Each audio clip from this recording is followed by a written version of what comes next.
Ok, entonces vamos a continuar y vamos a retomar donde nos quedamos en el video anterior, que es en el estudio del efecto directo e indirecto del pH sobre una semireacción redox.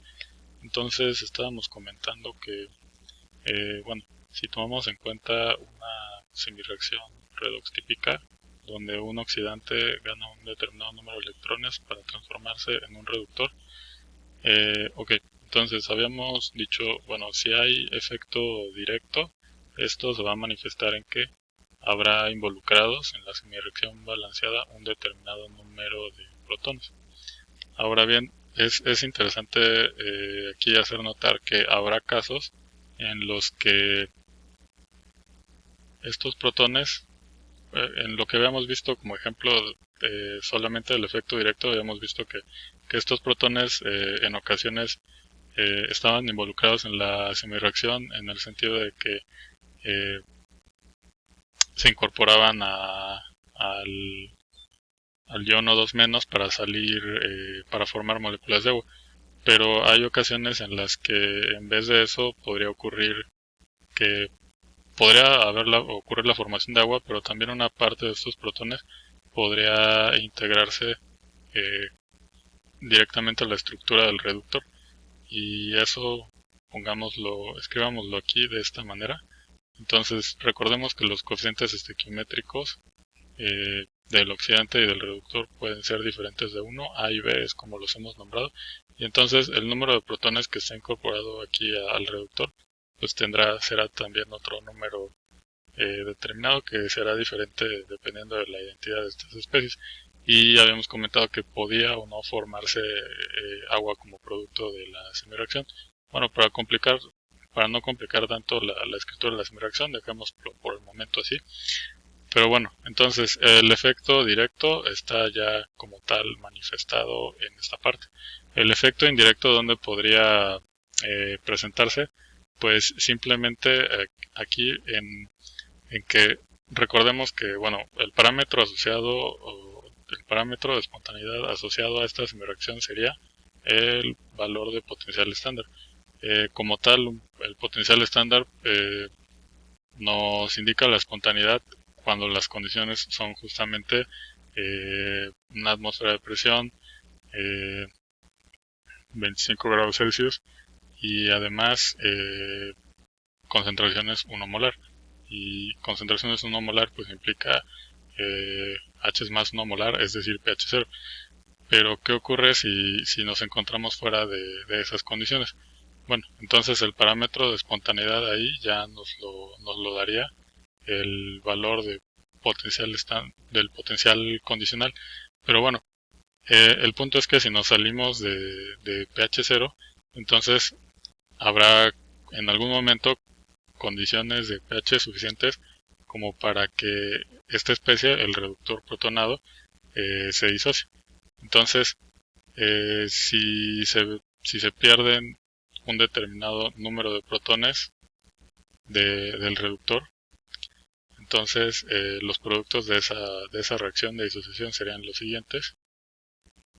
Sería el reductor menos los protones que ha perdido.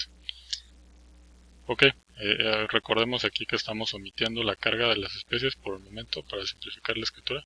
Y entonces, bueno, eh, nuevamente siguiendo la estrategia de Schwarzenbach, podríamos resumir este conjunto de equilibrios. Bueno, aquí recordemos antes simplemente que eh, I en este caso va a representar la cantidad de protones que está perdiendo eh, la forma totalmente protonada del reductor. Entonces podría perder uno, podría perder dos, o podría perder tantos como sea posible. ¿Cuántos en total? Pues todos los protones ácidos que tenga el reductor, es decir, C, que es lo que aquí escribimos. Bueno, entonces siguiendo la estrategia de Schwarzenbach, eh, podremos resumir esto de la siguiente manera, es decir, con una semireacción condicional, que sería este. Ok, ahora el parámetro asociado a la espontaneidad de esta semireacción pues sería simplemente el potencial condicional. el cual podríamos calcular de la siguiente manera. Este valor de potencial condicional sería igual al valor de potencial estándar, es decir, el que correspondería a las condiciones estándar o pH0. Y adicionalmente a esto habría que tomar en cuenta el efecto directo, y eso habíamos platicado antes que se tomaría en cuenta de la siguiente manera, es decir, con este término, todo este término sería el que nos estaría dando el aporte del efecto directo, y luego además el efecto indirecto habíamos visto que se podía considerar tomando en cuenta el término más 0.06 entre n por el logaritmo de alfa del oxidante, perdón, alfa de los productos de la semireacción, es decir, del reductor, sobre alfa de los reactivos, es decir, del oxidante, y esto elevado, cada uno de estos términos elevado al coeficiente estequiométrico de esa especie en la semireacción balanceada. Y bueno, aquí tendríamos entonces que este otro término sería el que correspondería a esta parte, al efecto de estos equilibrios secundarios, es decir, este sería el término que nos daría la contribución del efecto indirecto. Y bueno, entonces ahora aquí pues va a resultar interesante que ver lo siguiente. En realidad estas reacciones secundarias de disociación podrían presentarse también aquí en el oxidante. Podría ser que el oxidante también tuviera protones ácidos.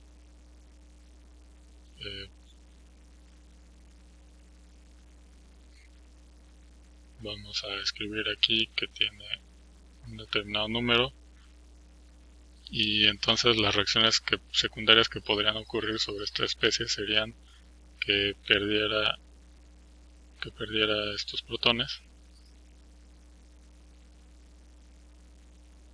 perdón, aquí, okay. Entonces lo que nos quedaría si el oxidante protonado, totalmente protonado, pierde J protones, pues sería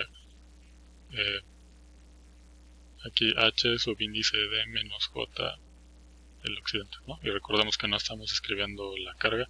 Entonces este sería otro conjunto de reacciones secundarias.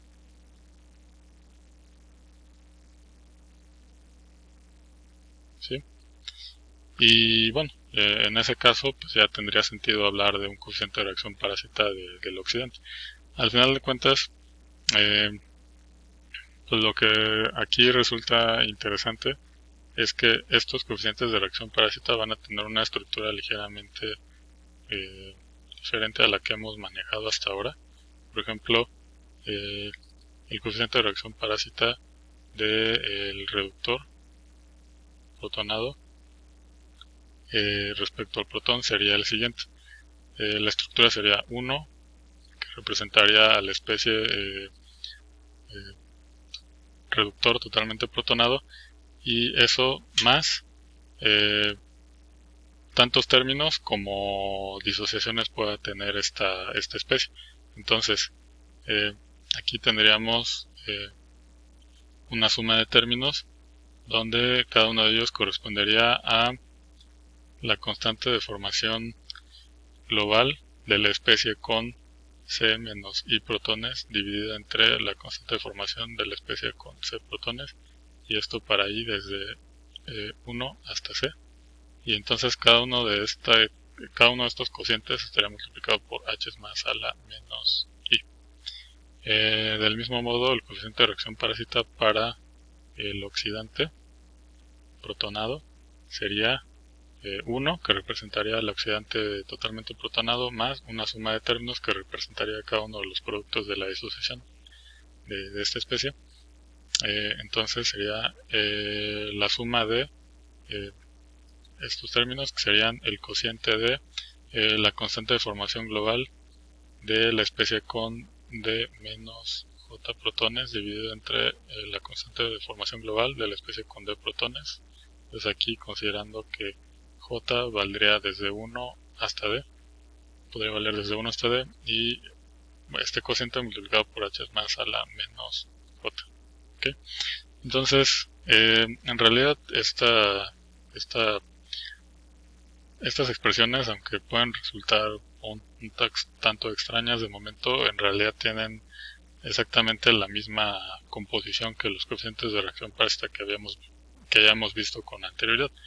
El término 1 pues, representa siempre a la especie que participa en la reacción principal, y los demás términos simplemente corresponden a un producto de la constante de formación para pasar de la especie que está en el que participa en la reacción principal a, a, a cada uno de los productos de la reacción secundaria. O sea, este cociente beta C menos I sobre beta C en realidad representa la constante de equilibrio para pasar, o sea, la constante de equilibrio de cada una de estas reacciones secundarias, ¿no?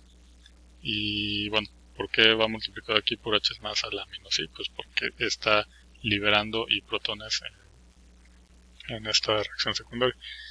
Entonces, bueno, aquí me faltó aclarar, ahora lo estoy viendo, que por ejemplo, pues simplemente el valor de J debería valer 1, 2 o eh, el oxidante podría perder 1, 2 o tantos protones como sea posible, es decir, hasta de protones. ¿Okay? Refiriéndonos aquí evidentemente a protones ácidos. Bueno, ok. Eh, para hacer todo esto un poco más concreto, vamos a desarrollar algunos ejemplos. Entonces, bueno, vamos a considerar entonces los siguientes casos. Por ejemplo, el, el sistema de permanganato a manganeso 2+, que es este que tenemos aquí.